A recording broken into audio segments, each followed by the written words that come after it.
This is the Marketing Podcast Network. Stories influence, teach, and inspire us. But what about the storytellers who create them? Uncorking a Story profiles storytellers to uncover how their background and life experiences influence the stories they create. We learn what motivates them, their path to success, and what fuels them to keep creating. It all starts by asking one simple question: where does your story begin? Welcome to Uncorking a Story. Now here's your host, Mike Carlin. Well, hello and welcome to Uncorking a Story, now part of the Marketing Podcast Network. I'm your host, Mike Carlin, and today I'm excited to introduce you to Alli Frank and Asha Youmans. Alli has worked in education for more than 20 years, from boisterous public high schools to small progressive private schools. She's a graduate of Cornell and Stanford Universities. Alli lives in the Pacific Northwest with her husband and two daughters. Asha spent 2 decades teaching elementary school students. A graduate of the University of California at Berkeley, Asha lives in the Pacific Northwest with her husband and 2 sons. Together, they've written the novel Never Meant to Meet You. And here today to talk about that and so much more are Alli and Asha. Welcome to Uncorking a Story, Alli and Asha. Thank you. Thanks for having us, Mike. Well, I know I usually don't do these as a tag team, but my first question is always, where does your story as an author begin? So I will kind of ask you each that question individually. So Asha, if you wouldn't mind, tell me, where does your story as an author begin? Well, I think as an author, it sort of started as a kid, as a reader.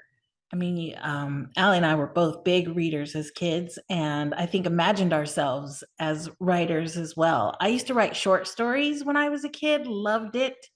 But we met at a small private school here in Seattle. Alli was assistant head of school, and I was the pre-K teacher. I had a classroom right underneath her office. And we sort of bonded over Saturdays and after school times and admissions. And as you can imagine, working with a lot of the youngest kids in the school, interviewing 3 and 4-year-olds, that's one of my favorite dogs in the background, Alli's dog. There were a lot of funny stories to share. Yeah. Watching parents wring their hands and worry about, is this going to make or break my child? And Alli and I definitely bonded over sort of supporting those families, but also laughing a little bit too. Yeah, I can imagine. Do you remember the names of any of those short stories you were writing as a kid? Oh my gosh. I used to write a story about 2 girls riding a roller coaster. Terrified of doing. I never ride roller coasters. And the older girl she had some sort of magical powers over the younger girl. And I think it was a metaphor for my big sister, who used to sort of boss me around. I always had a character in my stories named Timothy, a little boy. And all of my characters had some sort of magical or preternatural powers, or they could shapeshift, things like that. I also love to write about stories of my own life. I have had an interesting life, from participating in a traveling circus when I was a kid, to being the first wave of girls to integrate Little League Baseball. I had a father who was a local politician, and I used to accompany him on all of his political jaunts. My mom wasn't much of a political wife. So I've gathered a lot of fun stories over my own life that I love to write about. I don't want to let that circus thing go, but I also wanted to get Alli's No one ever backstory. does. I know. I'm cluing right into that one. But Alli, what does your story as an author begin?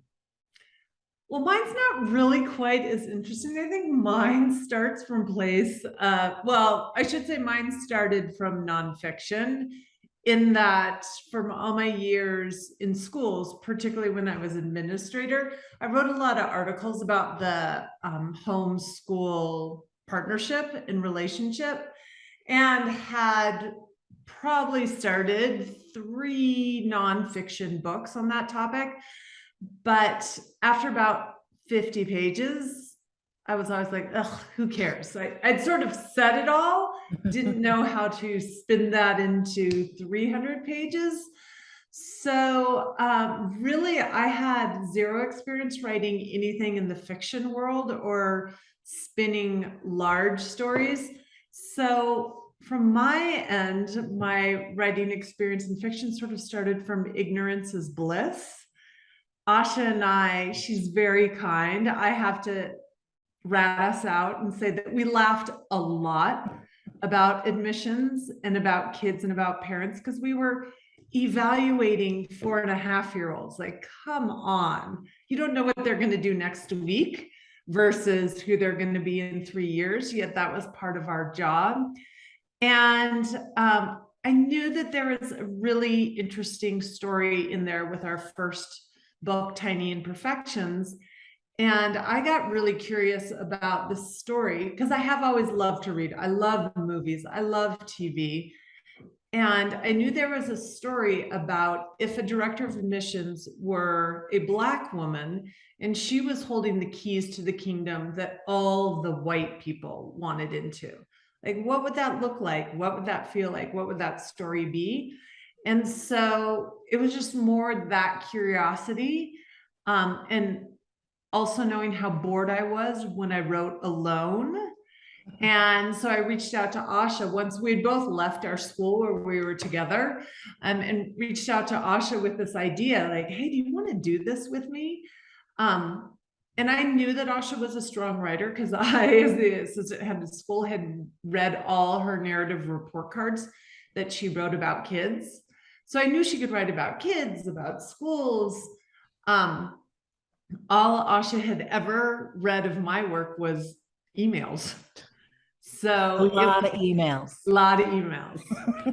So that's where we really started from. Got it. So I have to ask, and I do want to ask about Tiny Imperfections and the process of writing that, but I have heard about these schools where kids have to interview. Now I had friends who raised kids in New York City, and they always had to go to these interviews for preschool. And I mean, I live in the suburbs of Connecticut. That's a process that is just a little bit unfamiliar to us. It's like, and I have triplets. I can only imagine having the three of them be interviewed by some admissions person. But does that really happen? I mean, and what are you looking for? How do you judge whether or not little Johnny is worthy to come into the school? What's that all about? Well, I have to say that I would have taken every kid if I could. I mean, they all have such special qualities, right? We were specifically looking for kids that we thought would add something to our community and would gain something from our community. But even at 3.5, you're like, okay, this kid's over here in the corner picking their nose. What do they know about adding to community? So it sort of had to morph for me into supporting the parents and saying, look, this is not the be all and end all of your child's educational life. This is an option. I love this community. I hope you can join us. But if you can't, there are so many other beautiful communities out there. Yeah. Not to just put all of your future plans and hopes and dreams on your child's one visit to hang out with me and have cookies and play puzzles and listen to stories. It's not a judgment of who they are. It's just, we have to fill some seats, and we'd love to balance our classroom with boys and girls, ages, abilities. And if it doesn't work out for your kid here, there are lovely schools all over the city. Yeah. And also that, some parents think it has to be in that moment. And sometimes it's well, maybe not now, maybe when they're a little older, because every school is different. The school where we worked happened to have a ton of transitions in the day. And some kids are like, I don't want to transition. I want to be able to do my puzzle for 5 hours straight and do not bother me, which is awesome and great. So why would, so let's not make you miserable at our school. And maybe later on, when you've gone beyond puzzles, a parent would want to revisit the school. But, it's really looking at how a school can meet the child, not a child meeting a school by any means. Yeah. So Alli, you have this idea to write a book, and Asha, Alli presents it to you. What's the first thought, Asha, that goes through your mind when she's pitching you this book, this opportunity? Oh gosh, I thought back to, first of all, I've always wanted to write a book. I'm sort of though that really deep thinker part of our partnership where I can focus on a subject, a scene, and make it rich and add depth to it. But can I write 300 pages? I hadn't thought of that challenge for myself. But I also thought of previous conversations with Alli when, after those admission sessions where, we were supposed to evaluate families and their kids, and we had a very amazing educator as our founder of school. We'd get in those admissions meetings and we would focus on the children and focus on our school and focus on serving families. But afterwards, Alli and I would sneak down to my kitchen classroom and totally make jokes, Mike. I mean, it would be something like, listen, Alli, I cannot take another batch of kids who are not potty trained this year. Don't do it to me. Don't make me take that one kid who's still in a pullout. Let's give him another year, please. Or, okay, what about the one dad? You got to give me one hot dad this year. I don't care who his kid is. Just give me the one hot dad. And we'd have fun with it. And we would joke around a little bit and say, hey, when I write a book, this story is going in there. Oh, yeah. When I write a book, that other story is going in there. So when she presented this idea, I thought back to our working relationship, the fact that we had kept in touch after we left our school.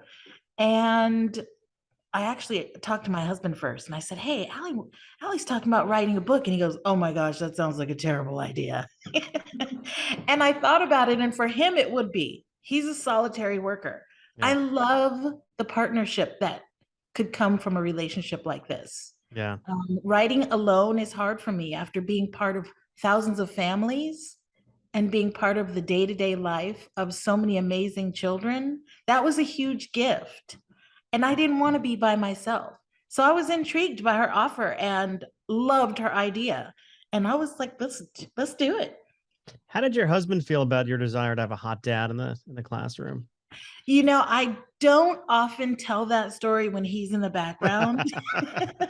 And I don't think he listens to many of my interviews, so I think I'm safe. Well, Alli, when you started writing, so how did you guys divide up responsibilities for that first book? And I'm curious to know, like, lessons you learned that you brought with you when you started the follow-up project. But what was the process like, Alli?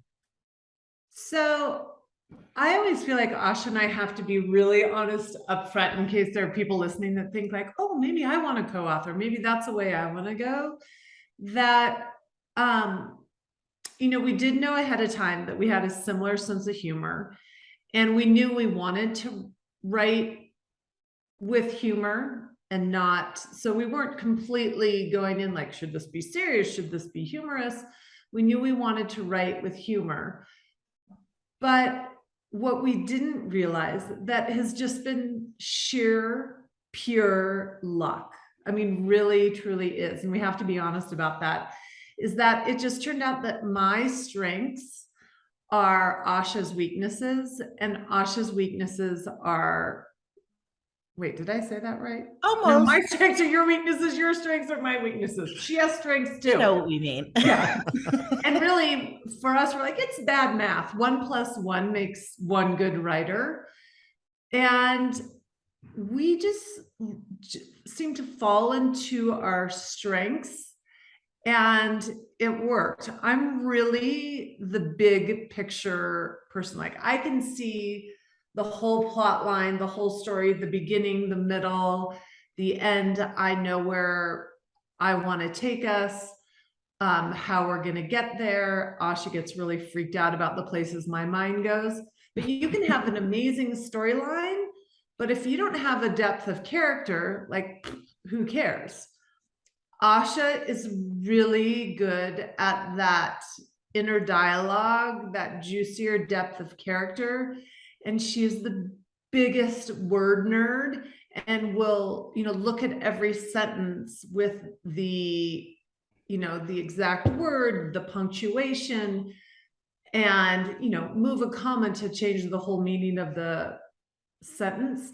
So we just ended up really lucky from the writing perspective on strengths and weaknesses, and also on the side of, writing is one part of it, but there's the side of the business of books. And you can write something, but then you have to sell it, you have to market it, promote it. And same thing. She is a social media maven. I rather hide behind my couch. I love negotiating contracts. Asha would be like, sure, we'll do whatever. So that end, we work really well also. But Asha, do you want to say how we actually do the work? Sure. Alli was mentioning that she's this plot person, and I sort of am devil in the details, but I think of it as like an eagle and a turtle. She's flying high above, like looking far into the future and plotting out our course. And I'm on the ground going slowly and making sure that our path is a precise one. Mm. We'll talk about a story. I mean, we talk all the time, not just about our story and what we want to do with it, but we talk about our lives, who we are as people. Girl, is my husband driving me crazy. Let me tell you what he did. Or, oh my gosh, my kid brought home a C. What am I going to do? Or my dog just peed on the carpet. Those types of things, sharing life together, which also becomes fodder for our stories. Sure. I can imagine.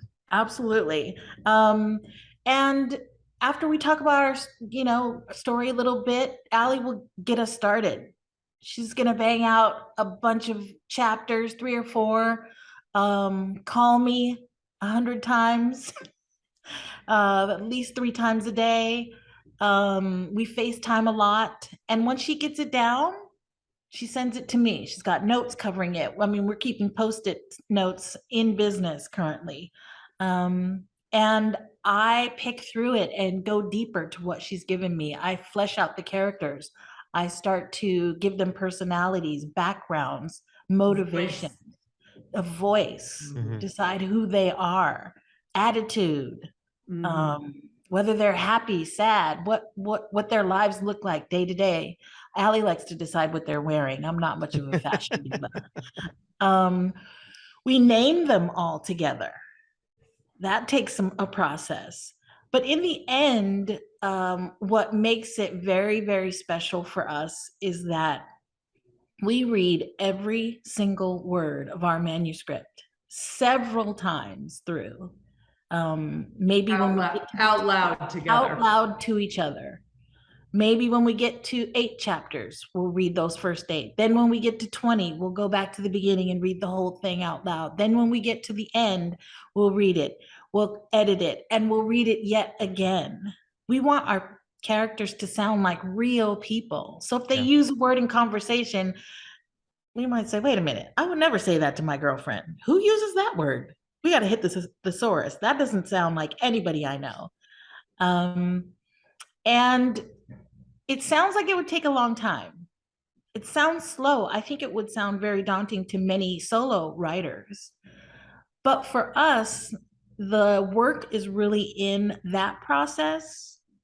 And when we turn it in to our editor, it's so polished. Alli was mentioning I like punctuation. I do. I keep a Chicago Manual of Style in my bag. She makes sure that our story is flowing, that it's moving along while we're listening. So when we turn it in, it's ready to go. We're in editing maybe 2 rounds, maybe 3 months. Yeah. Some writers are in editing for a year. Yeah. I was gonna wonder. I was wondering, that all that time you invest kind of going back and forth and editing as you go must pay off, after you submit it. And it sounds like it does. Yeah. Yeah. You must be an editor's dream. Well, we're an editor's dream because we're really at heart total nerds. We're like, we have to turn everything in on time, and we try to turn it in early. I think we're the dream because we're still at heart those nerdy 15-year-old girls. And 2 teachers, come on, we are not missing a deadline ever. If it's not 2 days ahead of our deadline, Alli and I are not happy with each other, with ourselves. We want extra credit. Well, I talk to a lot of writers. I'm a writer myself, and writing is a solid for most solo writers. It's a solitary process, and you don't really think about collaboration until like the very end, when you are getting notes back from an agent, or you're getting requested revisions from the editor. But it sounds like you collaborate like the entire time. And is that part of the fun for you? Is that part of the fun of the process? I see you nodding your head there, Alli. Sorry, about to sneeze. And suppressing a sneeze. I would say part of the fun and part of the challenge. Yeah. Right, Alli? I mean, we do have a good time, but we also are two women with two separate points of view and two life experiences. And though we share so many commonalities, I mean, so much alike, despite how we look on the outside, we do differ in our opinions. And Alli, you can share some more about that. Well, we differ in our opinions, and also, there are now, and it's lovely to see more co-authorships of different races or ethnicities out there. But often when you read their books and you see the work, it's very clear, well, the white person wrote the white perspective, the Black person wrote the Black perspective, or whatever the mix is. And Asha and I are writing from the human perspective. So the reason that we do everything together is because we're writing one voice and every single voice together. And for us, we have to be able to defend every single word and every single punctuation, because we're writing humanity. Yeah. And so that is our commitment, is to really write our book together and not be writing characters separately that come together in a story. So that's just the way that we have chosen to do it. And we are going to stay committed to doing it with all our subsequent books. And we have a blast because we are writing humor. We laugh all the time. And because we have each other, what I think is super interesting, we've never had a critique group. Never Meant to Meet You, our current book, no one read it before it went to an editor. We really do it all just between ourselves. And we feel like, okay, by this 8th time we're reading it out loud, if we're still laughing, it has to be funny. Yeah. But it is nerve-wracking when we're like, maybe we've just been entertaining ourselves this whole time and we're actually have boring lives. So it is nerve-wracking when our editor finally does read it and it comes out of this vault of the two of us. Yeah. Yeah. You want to make sure that you're not being too self-indulgent if you guys are laughing so much. But I love that writing from the human perspective. I think that's awesome. And I think that's going to be the title of this episode, actually. So thank you for that one, Alli. Well, you mentioned Never Meant to Meet You, and I know we don't want to give too much away, but let's talk about kind of, what you can share about Never Meant to Meet You. What can we know?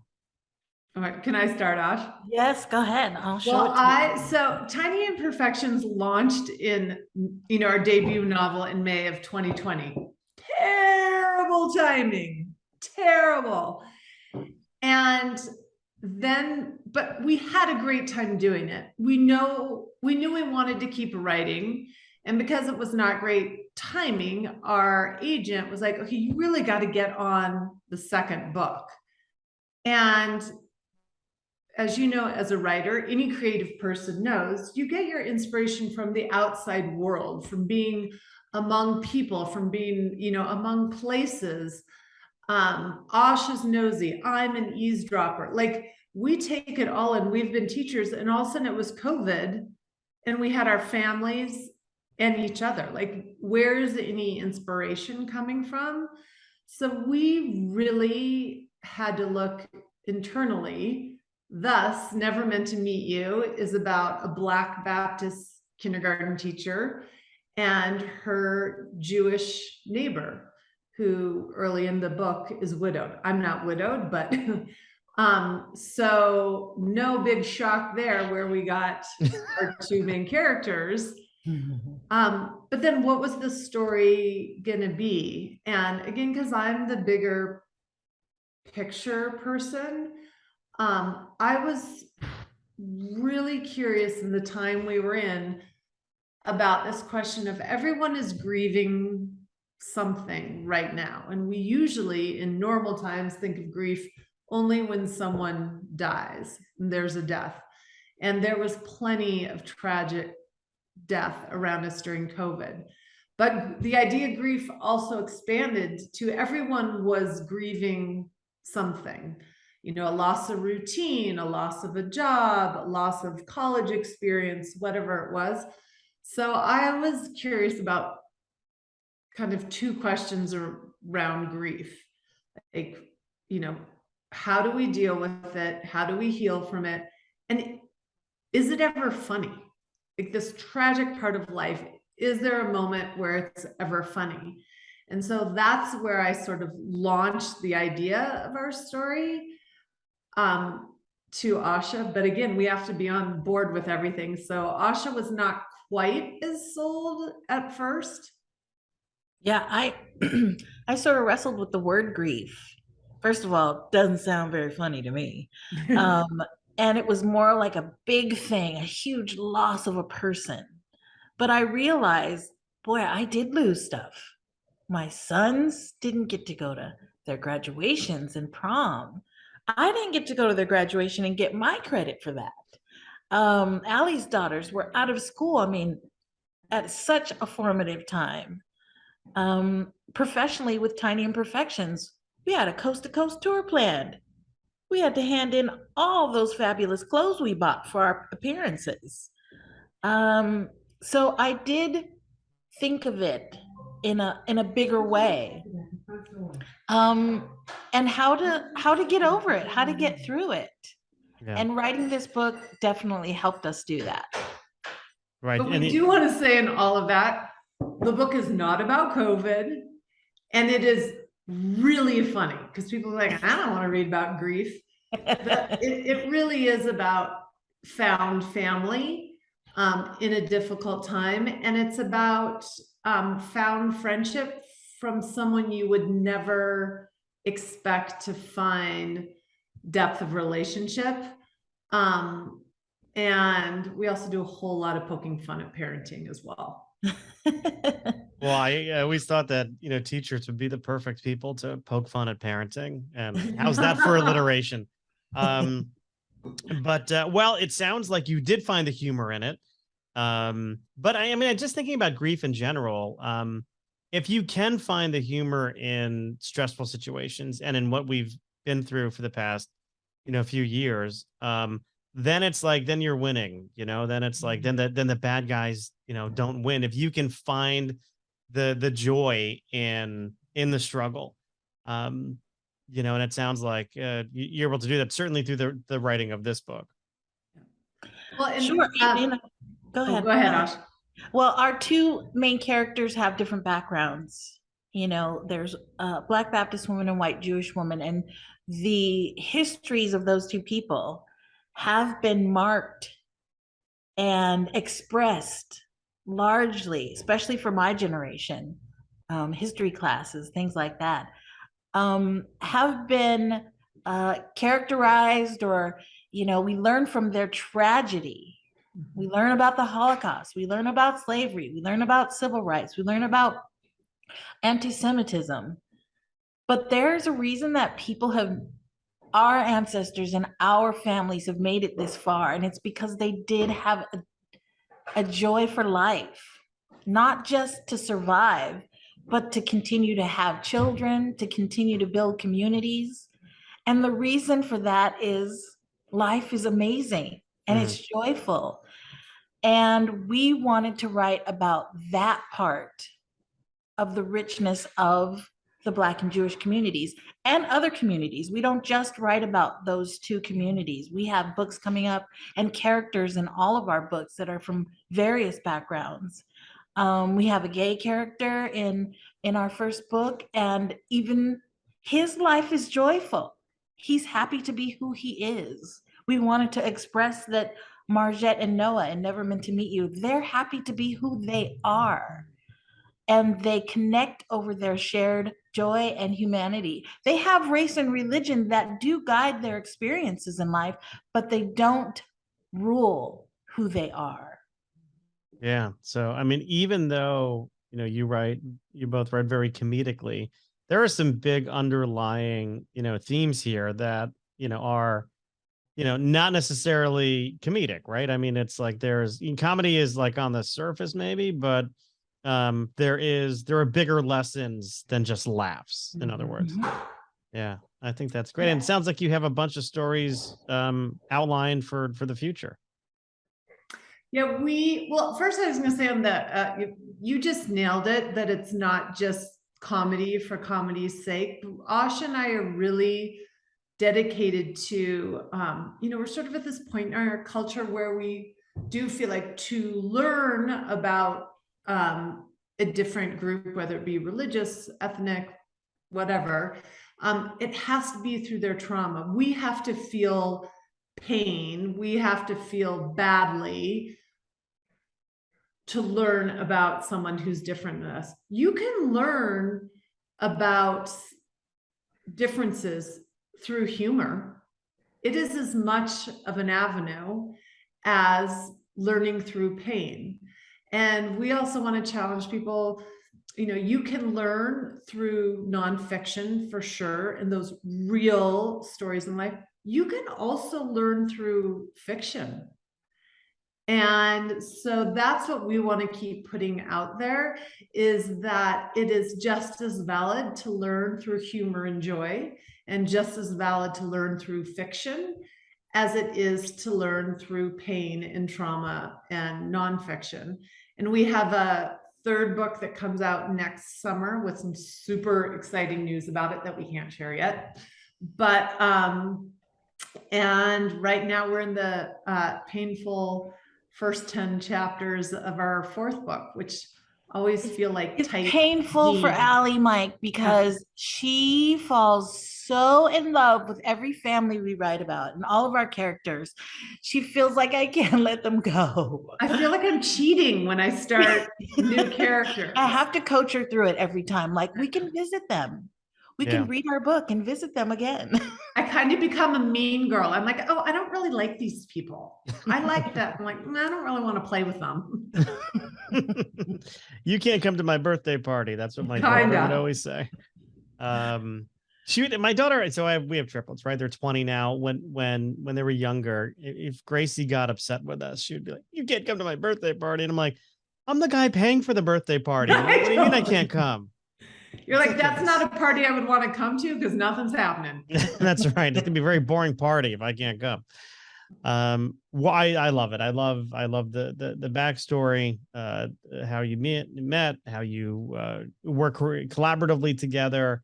Love the notion that you can learn through fiction. I completely embrace that, and that you can learn through humor as well. But I do have some fun questions I always like to end our episodes with. Asha, I'm going to go to you first. Please tell me, what were some of your favorite TV shows when you were growing up? Oh my gosh. Everything by the Croft production company, like Sigmund the Sea Monster, Land of the Lost. I write women's fiction and humor, but I read a lot of paranormal and fantasy and urban paranormal books, series, things like that. I grew up reading comic books, the X-Men, the Avengers, Alpha Flight. I mean, I'm sort of dating myself because these are old comics now. So yeah, anything otherworldly. Yeah, I really loved the imaginary, the imaginative. I like to see where books and TV shows could make my mind go. Yeah, very cool. Very cool. I mean, you're talking to someone who used to love Star Trek, so that's kind of up my alley. How about you, Alli? Yeah, you mentioned like loving TV and movies and stuff. When you were growing up, what did you like to watch? Well, Ash and I always laugh because in some ways I should be the world would think I was the Black woman because I love stories, TV, movies about Black families. Always have. So, I mean, I loved What's Happening. Oh, I with loved Raj and Fat Rerun. Albert. So good. I loved 227. Awesome. I loved A Different World. And I think for me, part of it was I am Jewish, but I grew up in a rural agricultural town, and there were no other Jewish people. And there weren't Jewish people on TV at all when I was growing up. So for me, if I watched shows about Black families, there was an ability for me to identify with someone on TV who was considered other. So I don't know if I was looking at it that deeply when I was little, but now I can recognize that. I think that's one of the reasons I was drawn to those shows. And I love the humor, and I love the quickness of the language. And yeah, so those were that one. Asha was living off in La La Land with sea monsters. I was right there with JJ. I have to say, Dee from What's Happening, probably one of the best characters Iconic. on TV, right? Iconic. One of my favorites. What about music? Alli, I'll go to you first on this one. Music, what were you listening to when you were growing up? Well, again, it's funny. With my parents, it was all the time. This is such a random mix, but it was Motown, ABBA, Willie Nelson, and Waylon Jennings. Like always in our house. And then when I developed my own taste, high school, it was Talking Heads and REM. Oof, love both. I mean, all of the above for me. Yeah. But I absolutely love the Talking Heads. One of my favorites. Slippery People. I named a book Slippery People just after their song Slippery People. Did you? Sorry, small tangent. Yeah. Did you see the show on Broadway? Oh, I did not. And then COVID happened. Yeah. And then they brought it back, but for it only lasted like a month or so after Broadway reopened, and I couldn't see it. But I had a friend who went, said it was awesome. It was phenomenal. And I actually think it's on, because when I was there, sorry, Asha, you can talk in a minute, but when I was there, Spike Lee was one row back from me because he was taking in if he wanted to bring it to, I think, Netflix. So you can actually, it's either Netflix or Amazon Prime, and you can actually see the show. Unbelievable. And now I'll shut up. Asha? I heard it was great. But Asha, when you were growing up, what did you listen to? My parents were very young, only 20 years older than me, and I have an older sister as well. So we were dancing around the house to a lot of funk, the Commodores, Stevie Wonder, and LPs everywhere. Vinyl was king in my house in the 70s. We had the gold curtains and the gold couch, and we would cut a gold rug listening to LPs. Now I'm probably that person riding down your street, and they make your car sort of rattle with gangster rap. So I've done a little bit of a turn there, but still love the funkadelic stuff that I grew up with.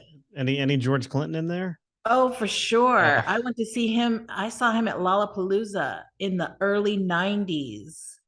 And they were amazing, unbelievable, right in between Green Day and the Beastie Boys. So, and I think one of the members of the band was wearing a full-on wedding dress. He was bearded, he was dreaded, he had a veil, and was in an amazing satin white wedding gown. That sounds about right. What you mentioned Stevie Wonder. What I never knew about Stevie Wonder was that he played the drums. I never knew this, and I learned it because Questlove did a documentary last year or this year. I can't remember. It was maybe earlier this year, about a series of concerts in New York City.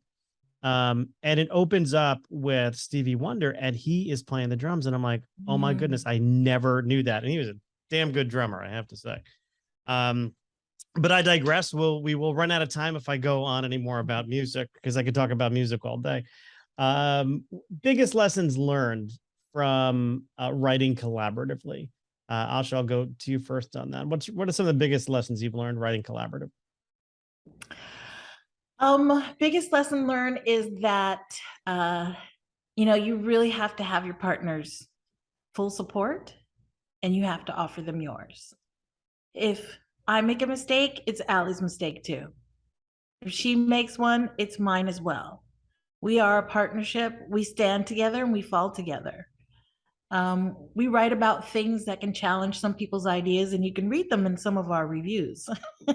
Not everybody thinks that what we do is worth a chuckle, but together we make sure that we're able to defend what we say, what we choose for our characters to express, and we make sure that we're able to defend each other too. And it feels amazing to have that kind of support in my work.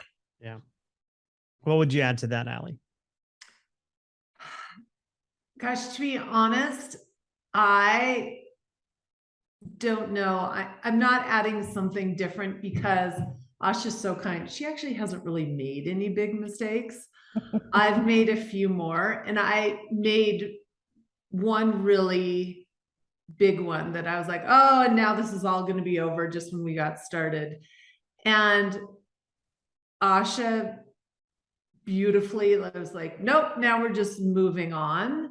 And I was really sick to my stomach about it. And I'm much more the hand wringer of the two of us anyway. And Asha has taught me to move on more easily, to not get terrified of the times when I feel stuck in our process. And I think, oh my God, we're one hit wonder. We're never going to get past this. I'm going to have to go become a barista. Like, I spiral, and Asha doesn't spiral. So I think, I'm not saying I've learned the lesson yet, but I am observing and trying to become better at having faith that when things are hard or something goes terribly wrong, we'll still keep doing what we do. She's not going to divorce me. Well, let's hope not. It sounds like you've got too much work coming up to separate, even if it's a conscious uncoupling. Well, I've been talking to Asha Youmans and Alli Frank about their latest, about more than just their latest book, but certainly their latest book, Never Meant to Meet You. I imagine it's available wherever books are sold. Absolutely. All right, very good. And of course, I always recommend going to your independent bookstore and picking it up there. Social media, how can people get a hold of you? Do you have a website? Do you have social media that you want to share? And who wants to do the sharing of that? That's part of my job description. So we do have a website, alliandasha.com. There is a contact page there if you ever want to send us a note, question. And we always write back. We love hearing from people, and we always write back. The interactions with readers are amazing for us. And on social media, Twitter, Facebook, and Instagram at Alli and Asha. Well, awesome. I'll be sure to put all of that in the show notes so people don't have to write any of that down. So with that, I'm going to say thank you, Alli and Asha, for joining me and letting me uncork your stories. Thank you so much. Thanks, Mike.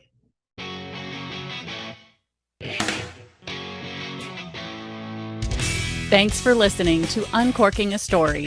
If you'd like more information about today's guest or to find out more about Mike, go to uncorkingastory.com. If you enjoyed the show, please subscribe, rate, and review us at Apple Podcasts, Spotify, or wherever you get your podcasts. Tune in every week to hear Mike Carlin uncork a new story.